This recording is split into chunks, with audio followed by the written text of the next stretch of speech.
Our City of Santa Barbara, or the Santa Barbara Earth Day Festival, is coming back in full pre-pandemic glory. Not this weekend, but the following weekend, which is the 29th and 30th of April at Alameda Park. And I think the start times are 11 o'clock both days. I think it's 11 to 6 p.m., 11 a.m. to 6 p.m. both days. And the city will be there with a table as we're a sponsor of the event. Thanks. All right, well, let's unofficially get started. Thanks for everybody for being here, and welcome to the, again, unofficial Creeks Restoration Water Quality Improvement Citizens Advisory Committee meeting today, Wednesday, April 19th. And we've just explained that, again, we don't have a quorum today, and things are unofficial, but we'll move through some informational items that'll be great. So I think first we'll just see if we have any committee member or staff communication. Seeing none, we'll move right just over to our Water Quality Code Enforcement Program update. Natalie, welcome. Thank you for being with us, and we look forward to learning from your update. Thanks. Okay.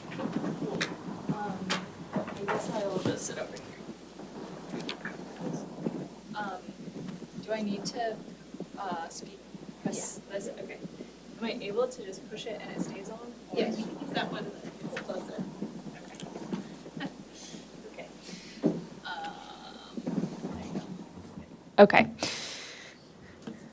So my name is Natalie Tees. I'm the Creeks Code Enforcement Officer, and I'll be giving an update on the Water Quality Enforcement Program for FY 2022, as well as a look into FY 23 so far.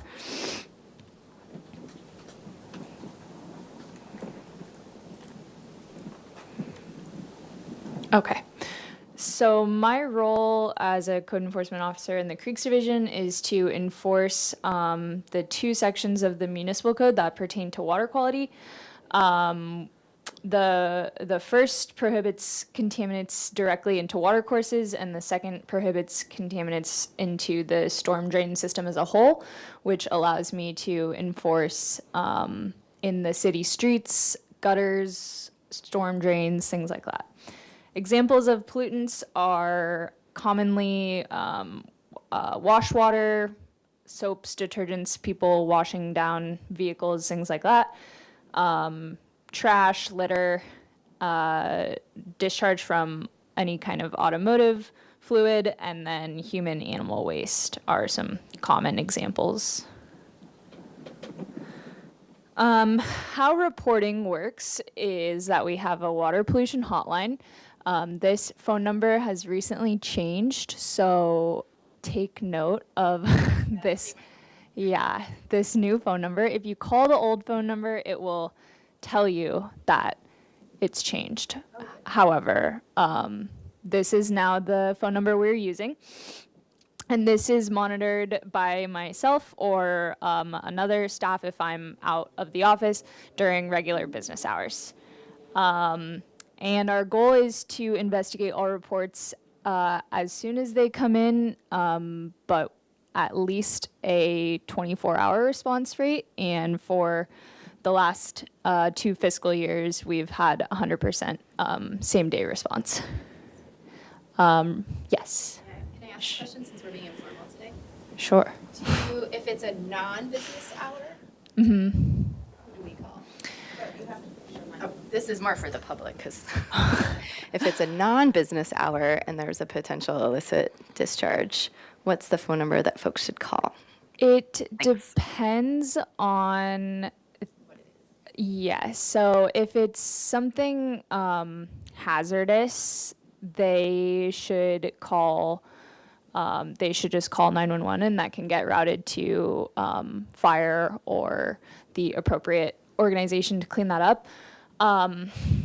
Unfortunately, I don't have it off the top of my head, but I do believe if you call this number, it's in the recording of the voicemail for what to do on off hours.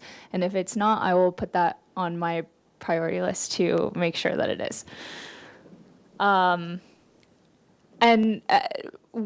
Something to note is people often call into this number on the weekend and leave a voicemail, and we check the reports out first thing Monday morning, and that is still considered same-day response for us because that's when we are made aware of the report. And reports can also be submitted online through sbcreeks.com. There's a web form to use as well. I do think that calling is the most effective way to get it to me. Uh-oh. Oh, sorry, just hit okay. Okay. Okay.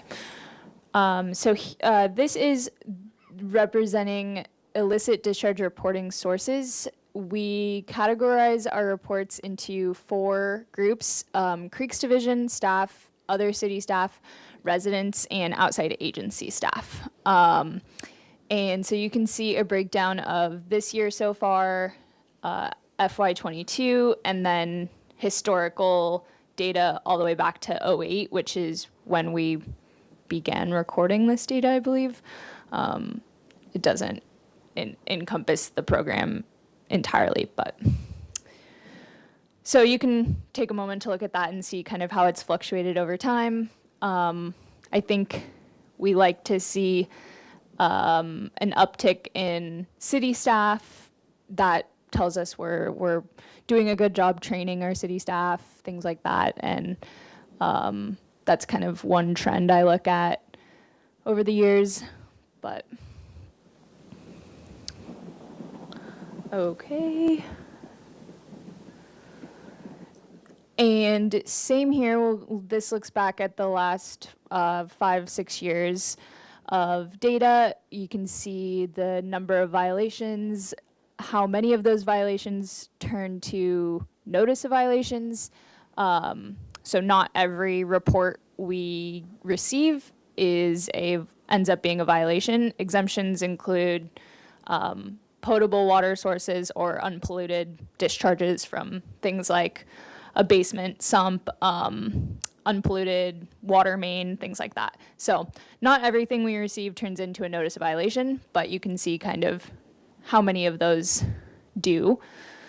And then a citation becomes issued when either the violation is repeated within the same 12 months or the original violation is not abated within the given time period. So that is when a monetary fine may be issued at the second warning. We don't usually have to do that, as you can see. And 100% response rate for same day, going back to FY 2018. And like I said, the FY23 data is only to date, so that's why it will look a little bit lower. And this shows a breakdown of our most common sources of illicit discharge. As you can see, I think most commonly we receive calls from construction, commercial, industrial discharges, and a good amount of residential discharges as well. Those tend to be the most common. By residential, are a lot of those construction? No, we would separate them. Residential discharges are often like car wash, washing your car in your driveway and letting that run off, draining your pool into the gutter. A lot of people will do that. Yesterday I got called to one where somebody was cleaning the tiles of their backyard tiles and then they dumped the water into the gutter. So just various like cleaning and residential maintenance is that category. Construction tends to be more of the bigger projects, people discharging like concrete slurry or just leaving a huge trail of gravel or something. And then commercial industrial is like all of the businesses that aren't considered restaurants. I think restaurant discharge, at least since I've been around, has gone down a little bit, which is good. I think that maybe has something to do with our clean business programs and things like that around the city to inform people about stormwater pollution prevention. Thank you. So here are some photos of common discharge examples. Wash water, so a lot of like soapy water and like gross water. The photo on the right is from just like washing down a trash enclosure, so that's obviously unideal. Typically in these situations, we would want the water captured and contained on the property and disposed of in the sewage system or vacuumed with wet vac and also disposed in the sewage system. Never let run out into the street. That's a big thing. Here's some automotive discharges. So the photo on the far left was an automotive discharge, and then they've placed absorbent material over. Same with the middle photo. Although the left photo is professional cleanup of placing absorbent, the middle photo is cat litter that they're just trying to absorb on their own and making a bigger mess. And then the photo on the right was likely accidental, but something new that we implemented that is actually having success is we're leaving, we got these little notices made that we are able to like leave on somebody's vehicle that just say like kind of a warning and to give me a call and that's been an effective tool for me to use to reach vehicle owners where I don't necessarily have them tied to a property. So we've had some success there. Here's some photos of common construction issues, like I was mentioning earlier. We do sometimes have issues with sanitary sewer system overflow or broken pipes. Obviously gross, but the city does a good job at acting quickly when it comes to those situations. And then the other large source of pollution is illegal dumping and encampments. So this half of the presentation will kind of focus on those things. Illegal dumping is, we're rarely able to find a responsible party, but for both illegal dumping and encampment cleanup, we do our best to have staff available to clean up. We contract a company 4 days a week to do cleanups. So we'll go over some of that data. The photo on the top photo is probably the most egregious dumping I've ever seen. Just, I like to include it. That's a storm drain, a storm drain outlet to a creek is like what you're looking at there. It was pretty shocking. And then here are hotspots, just a little map. The Mission Creek downtown corridor is usually a pretty populated area for camping. Lower Sycamore Creek and then Upper Arroyo Burrow and San Roque area. Here's some illegal dumping examples. We tend to see a lot of people leaving large furniture items, get a lot of Christmas trees after Christmas.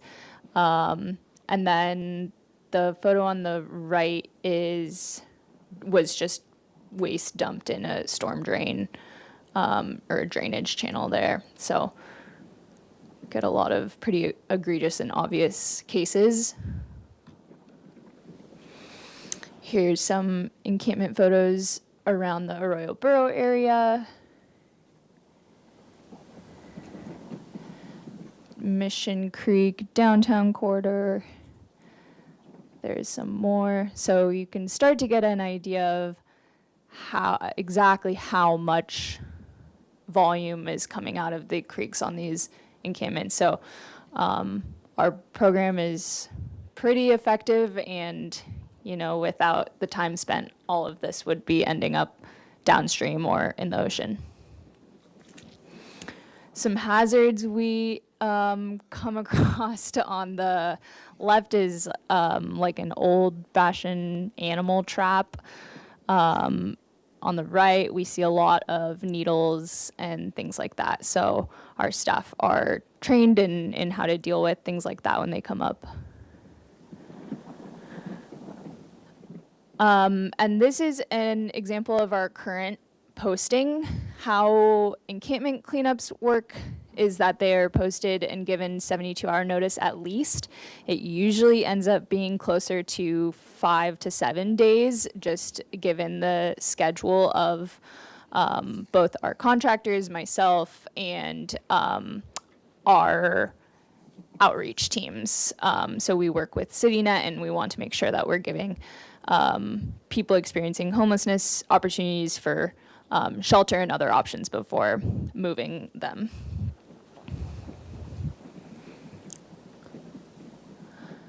Some statistics provided by our contractors. So just note that these are estimates provided by them, not exact amounts. However, you can get an idea of how much stuff comes out of the creek in a year. So this is for FY22 in total. I think, to me, the most shocking value on here is the styrofoam. Kind of shows how much styrofoam is able to break down, and that's still how much styrofoam is out there even after styrofoam bans and things like that are going into place. So it sticks around for a long time. And that concludes my presentation. If anyone has any other questions. This was super helpful, and thank you for all the work you guys do. It's obviously very effective and cool to see the progress that's being made. I think one question I have is, when we're talking with people in the community about reporting encampments, what's kind of the explanation of an encampment, and how do you explain that to someone versus someone just hanging out there for the day or whatever? And appreciate everything you guys do to kind of find them shelter, give them other options. I think that's like a really good compromise. Obviously homelessness is a really complicated issue, so curious to your thoughts there. Yeah, so the website for reporting encampments that the city uses, you can also report individual in need. So there you can report like differing things. So if you just see somebody that looks like they're just around for the day or having some issues but not necessarily camping, you can report that as well. So that's a tool that we like to remind people of. If you guys don't have that website, we can send that out, I'm sure. And then I'm I'm trying to remember the second half of your question, but I think it's obviously a sensitive issue, and a lot of people get frustrated about it. The city partners with CityNet for outreach, and it's relatively effective in terms of case management, but a little bit slower in terms of housing results. The city is expecting a lot more shelter options to become available in the next 18 to 24 months. So the biggest thing that I've been encouraging people experiencing homelessness is just to continue working with CityNet and being case managed, whether or not that housing is coming. And the way that enforcement works is that shelter and beds have to be offered, not necessarily, they don't necessarily have to accept them for the cleanups and things like that to take place. Yeah, thanks for that. I think maybe the website has this, so you can confirm that. But is there like a description difference between like an encampment or someone who's just like hanging out there for the day? Because I think what I would hate is to encourage people to call the number if people are just kind of, they're in the park and they're a resident of Santa Barbara in the park, just like any of us would be too. You know what I mean? Yeah. If that makes sense. I would encourage people to report anything that they see. Any kind of report is followed up by myself or our my coworkers in environmental services focus on the non-creek encampments, and it's helpful for us to receive reports and then kind of make that decision. In terms of like an encampment, some obvious distinctions are an encampment that we could enforce no camping has to include some form of shelter or bedding. It's complicated when you're talking about something like the beach, where people set up tents for sunshade during the day, something like that. So I think if there's any kind of behavior that seems unwelcome or concern, it's good to report it, and then we can go out and make an assessment and determine the need. Okay, perfect. Thanks so much.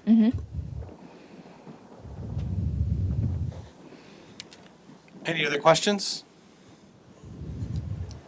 No questions. Just want to echo the thank you for all the work that you've done and the coordination with all the contractors. It's really impressive to see those fiscal year 2022 stats and how much trash is still being collected off of beaches in our waterways.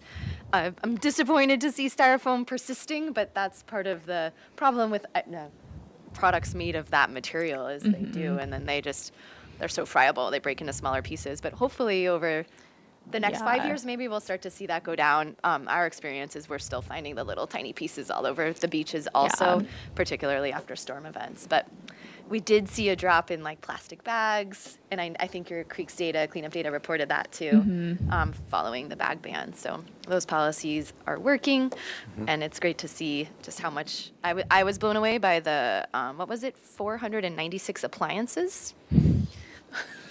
Why are we seeing appliances in our creeks and beaches? But Yeah. A lot of that, I think appliances are often left like creek side, and so those get picked up by us.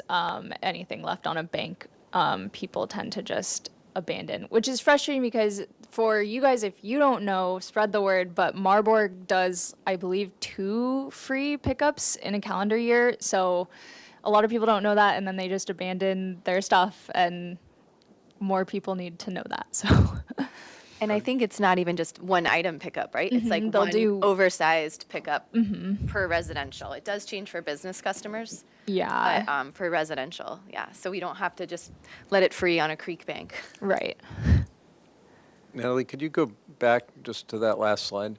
Yeah. So there are a lot of numbers on here. The styrofoam number is really high, but I think it's actually lower than what we've seen in the past, and same with the plastic bags. That has had the bag ban has had an impact in reducing the numbers of bags that we see. You know, something really disturbing to me here is the number of human waste that we find and remove directly. You know, that's really high, but it's also an incredibly valuable public health program to go out and be cleaning that up directly out of the creeks. This isn't a sewage spill. It's what we call direct deposit. And then just looking at the third bullet point right there, just the overall number. I mean, 86,000 pounds of trash coming off the beaches and out of the creeks every year through this program that Natalie supervises. That's 43 tons of trash, and it is sad that to keep seeing that number year after year. But we were just talking about it this afternoon, and that number is actually. For many years, the number was hovering somewhere around 110 to 120,000 pounds. So that number, while huge, is smaller than what it used to be. And talking about the appliances, in the bad old days, we used to find more appliances, more beds, more refrigerators, cars.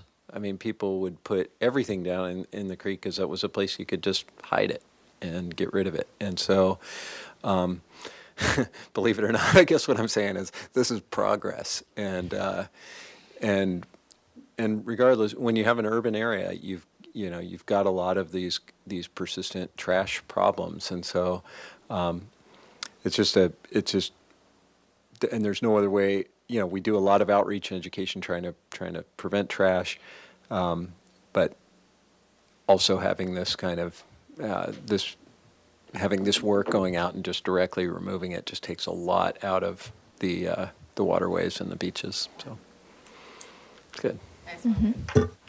One follow-up, I recall where before the meeting, we were talking a little bit about trash cans and the need for some in certain areas. And part of where I learned the number of trash cans along the waterway was during the pandemic, when it seemed like folks forgot how to use trash cans, and or the one trash can right next to them was full and they wouldn't walk another 20 feet to another trash can to dispose of things. Have you seen like the trash or litter kind of decreasing back to pre-pandemic levels, or did you see any of those trends in your data? Maybe Cameron can answer this question. I was Preceded not, you, didn't it? Yeah. Sorry about that. And I didn't even live in Santa Barbara before the pandemic, so I don't even have an anecdotal note. This is anecdotal because I don't have the data in front of me, but when the pandemic hit, there were just so many less people out that we saw a decrease in everything. We saw a decrease in enforcement. I mean, people weren't seeing things, they weren't calling in, people weren't doing anything. They were kind of just locked down, and so overall, I think we saw those numbers go down, but people became a little bit looser with their bad habits and behaviors in terms of trash also. So those things offset each other a little bit. But I think from what I recall going through reporting data that the amount of residential reports went up in the pandemic because more people were at home and observing a lot more. So, yeah. Natalie, thank you very much. Of course. Thank you guys. All right, with the absence of our full committee, I think we'll just move. We have a fiscal year 24-25 budget information that Cameron can share with us. So thank you, sir. Thank you. Thank you. Thank you so much. Thanks, Mr. Chair. I'm Cameron Benson. I'm the Creeks Division Manager, and this evening I'm going to present the proposed fiscal year 2024 and 2025 budget for the Creeks Division. So we're getting that loaded up. And we can go ahead and jump to the next slide, please. So as you all know, the Creeks Fund is almost entirely supported by Measure B, which was a voter-approved hotel bed tax increase, 2% increase that was voted on back in November of 2000. And so it's been in place just over 20 years. That ballot measure created a special fund, and the funds that are collected are restricted for uses, and these come out of, these quotes come out of the Measure B funding guidelines, as well as the municipal code or ordinance. So it was intended to fund project, program, or services that are new or an expansion of a program. So not just to supplant things that were already being funded and already being done for water quality, but to actually have this value added improvement to what the city was already doing. And so it's a newer expanded program to improve the quality of stormwater and other surface waters and carry out creek restoration improvements. Next slide, please. A little bit about the budget process. Some of you have been around for a while, so you know the city will prepare a 2-year budget every 2 years, but then for the second year, we'll come back and revisit the second year of that budget more closely. So that's why tonight we're talking about the FY24 and 25 budgets, but I'm going to focus in primarily on just the next year, the FY24 budget.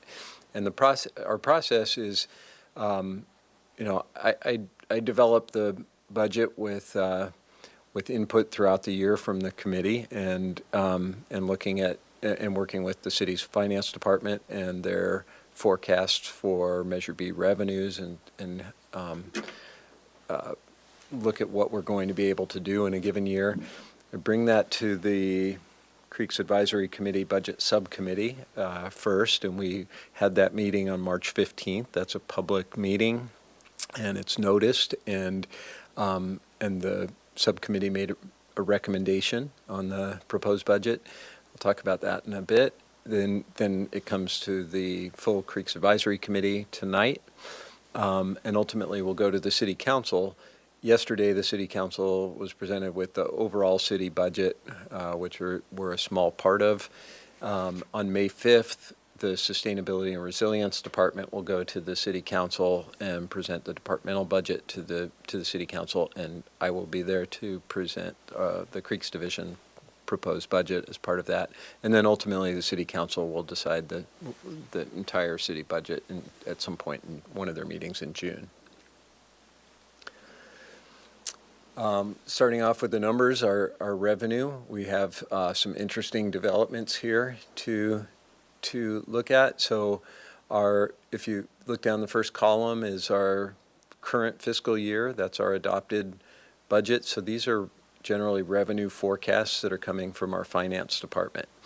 And you can see that Measure B has a forecast for a pretty significant increase, about $800,000 for the next fiscal year and almost $1 million from this year to the FY25, 2 years out.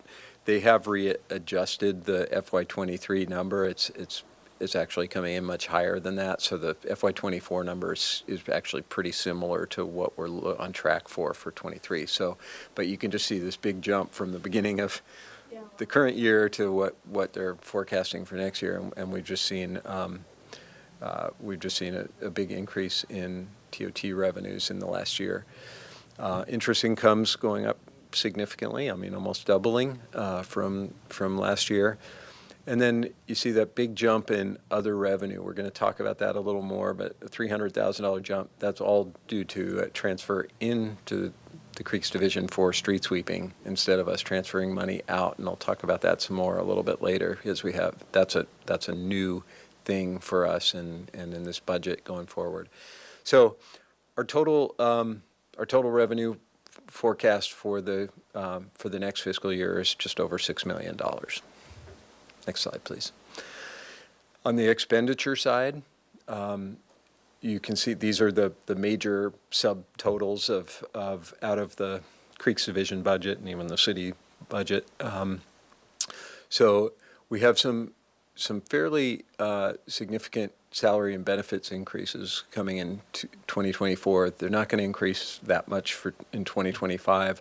Some of those things have to do with our relocation to the Sustainability and Resilience Department, but more have to do with some equity issues within the department that we were and within the city that we were trying to correct. And so that's why that's sort of a one-time change to try to improve that equity.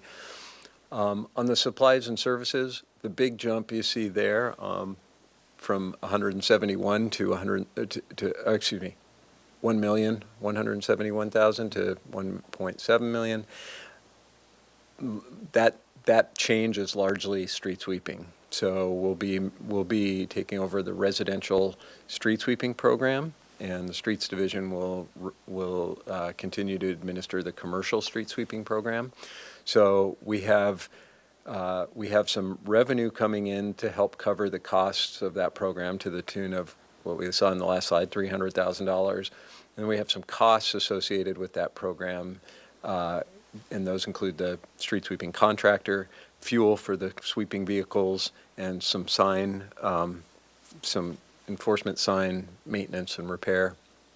And so that comes in a little over $400,000. So, and there will be some additional costs to the Creeks Division for staffing, for administering the street sweeping program. But they're sort of offset by that other revenue coming in. Allocated costs, I have a asterisk on that because we don't have the final numbers yet from finance. I don't expect them to go up dramatically, but it's showing a little dip there, and I don't know if that's going to remain. But I don't think they should change very dramatically. The special projects number, we have some additional just sign replacement. We're going through and looking at signs from our projects and creek signs throughout the city, and so we've got some additional work to do that we want to take care of in the next year. And then the biggest change again goes to our capital program. Year after year, our capital program's always the biggest. The transfer over to our capital program is always the biggest line item in our budget. This year, because we're seeing our revenue increasing, we're getting back to a pre-pandemic trajectory on our capital program and kind of backfilling. This past year, even at $1.6 million,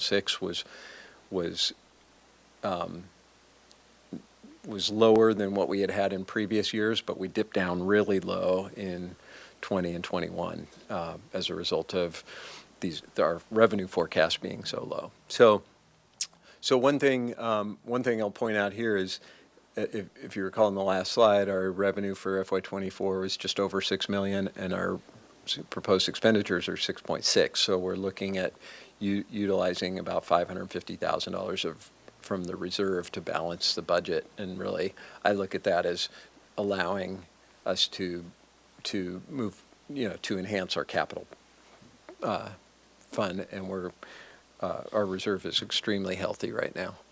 Next slide, please.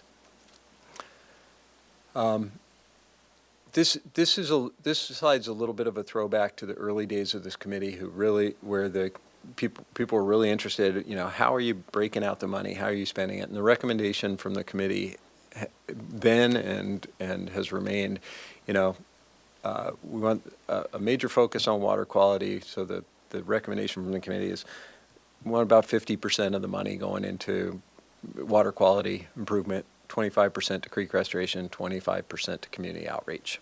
That's kind of the direction. So I try to work within those bounds, and there's a lot of overlap between these things, and they change from year to year. But that's what we're looking at for the proposed 24 budget.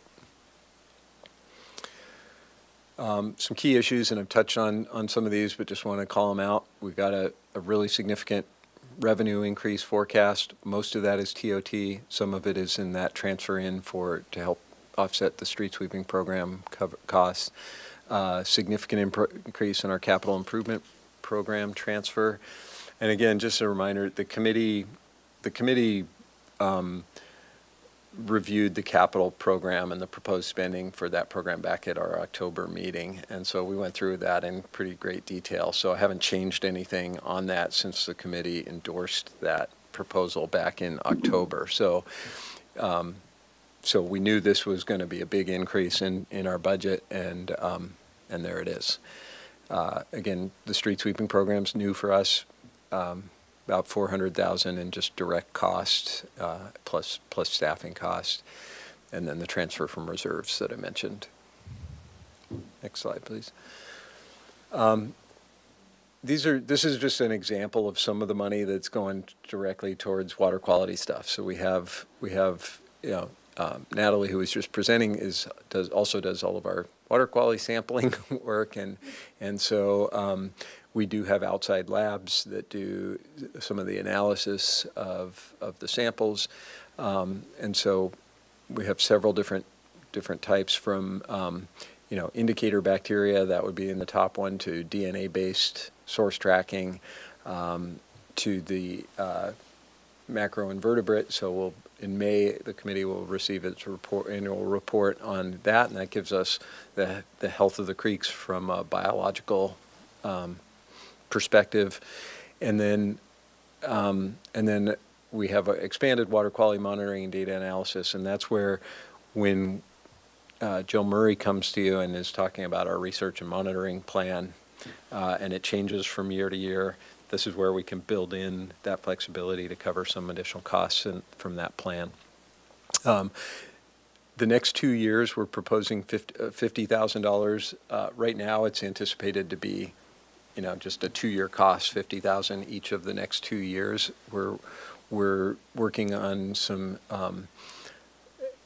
adding some water quality equipment into our creeks, into our waterways, so that we can do constant monitoring, not just spot monitoring, and it saves a lot of labor costs and time to send people out in the field. So we get more and better data, less investment in the labor of going out and grabbing those samples.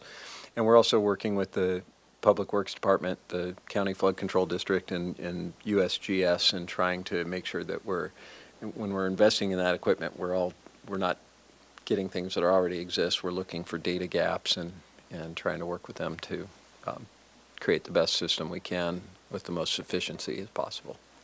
Thanks. Next slide, please. Some continuing programs. The first bullet is what funds what we were just talking about with regard to trash cleanup in the beaches and in the creeks. We have creek restoration project maintenance. These numbers, by the way, are pretty similar to every year. That creek restoration project maintenance, the numbers go down a little bit for individual projects, but we keep finishing projects, and then we're adding a little bit more maintenance. So they almost balance each other out. I think that's an $8,000 or so increase from the last year. And then the youth watershed education program, we reach over 3,000 young people in Santa Barbara every year with watershed education programs.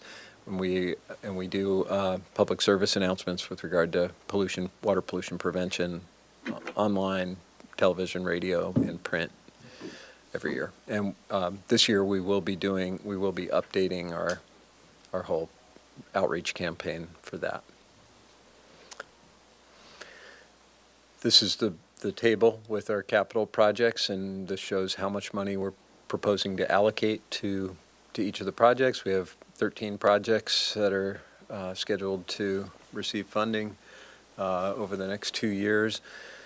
A couple I'd like to highlight down towards the bottom of our list. We have Mission Creek Restoration at Oak Park. We're moving through our permitting process. We were just at the Historic Landmarks Commission last week with that project, so it's just moving forward through the process. And once we have all of our permits and design complete, we will get towards implementation of that. Lower Mission Creek Restoration, that project is moving forward. It includes a property acquisition, and I'll talk a little bit more about that in a minute. And then the Sycamore Creek Restoration project, that's something we are coordinating with Public Works Department and Flood Control District, and we're trying to incorporate a restoration project for Lower Mission Creek that also includes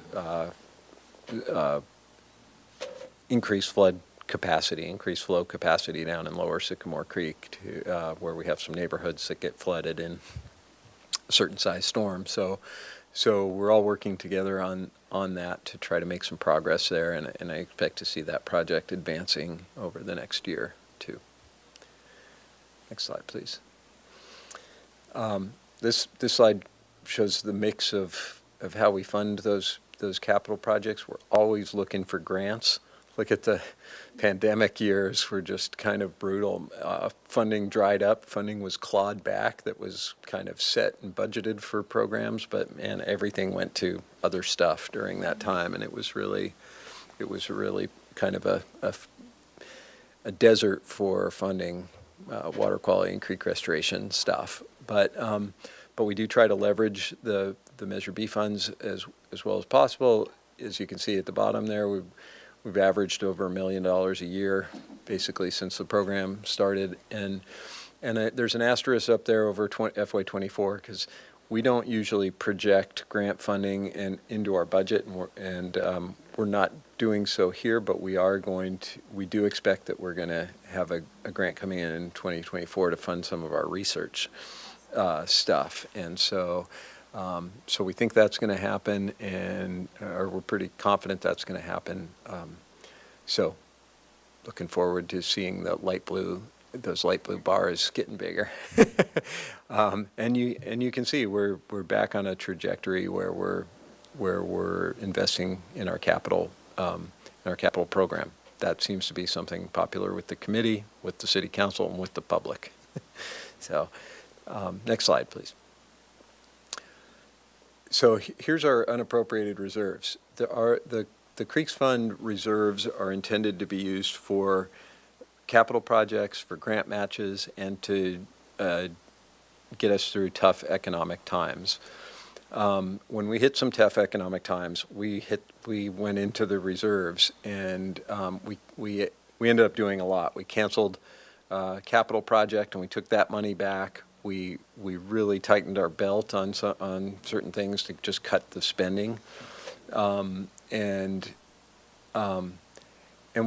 honestly, what ended up happening was a couple of things.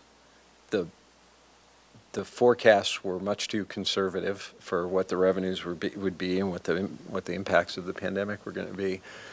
We felt the responsible thing was to look at those forecasts and not overspend, not really pulled our reserve down too much. So as a consequence of that, and then we have this one acquisition we're working on for the Lower Mission Creek project that acquisition was supposed to go through last year. It didn't. It's been delayed. It'll happen in FY24. That's a $1.5 to probably $2 million acquisition. So we thought that would happen. So all of those, and then our revenues over the last few years have been $800,000 to $1.4 million over the originally forecast amount. So all of those things come together to give us a balance in our reserve that we're projecting for the end of this year at $6.8 million, which is double what our target reserve balance is.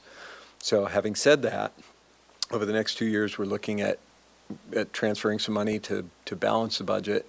We have that acquisition that we expect to go through, and then we've got potential acquisitions, and we expect, especially particularly on Sycamore Creek, some additional acquisitions. So we know we're going to spend $2 million next year, but it could be up to $4 million, and that puts us right into our $3 million range.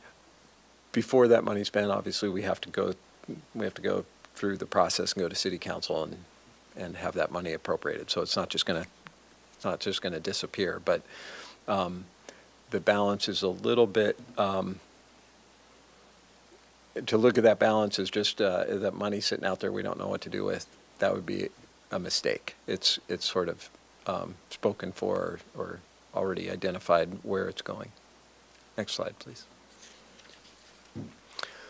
So this was the subcommittee's recommendation to the full committee. Because we don't have a quorum tonight, the full committee's not able to vote or take action. But I did want you to know that the two committee members who are not here tonight, both are on the budget subcommittee, so they both had an opportunity to hear this and supported the budget, even recognizing at that time we didn't know what was happening with the street sweeping program, for example, and tonight I still don't know what's happening with those allocated costs. So the motion was made to support the budget as presented, recognizing there might be small adjustments, and if there were large adjustments, wanted to reconvene the committee to talk about those. So I think we're still in that small adjustments mode. Next slide, please. I think that's it. Yeah. So happy to take any comments or hear any questions you have.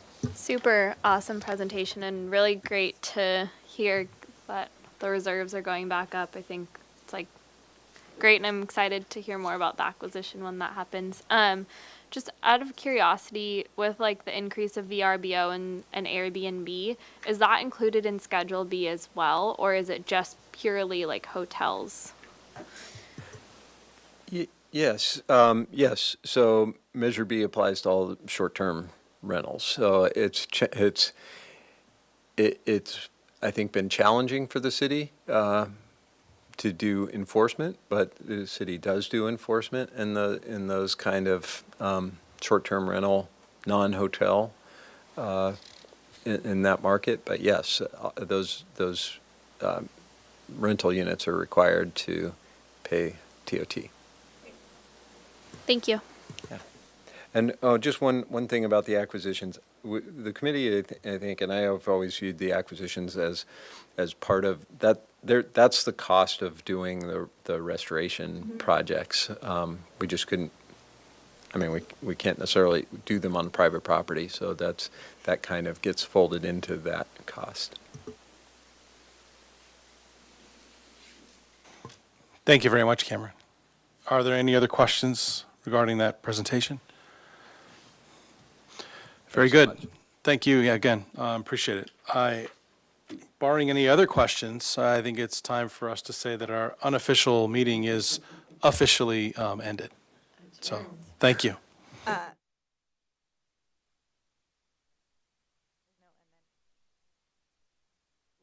The city is currently in our process of, now I can't think of the word, to fill our 2 empty spots that we have right now on this committee. So since we've run into quorum issues, it'd be nice to get those filled.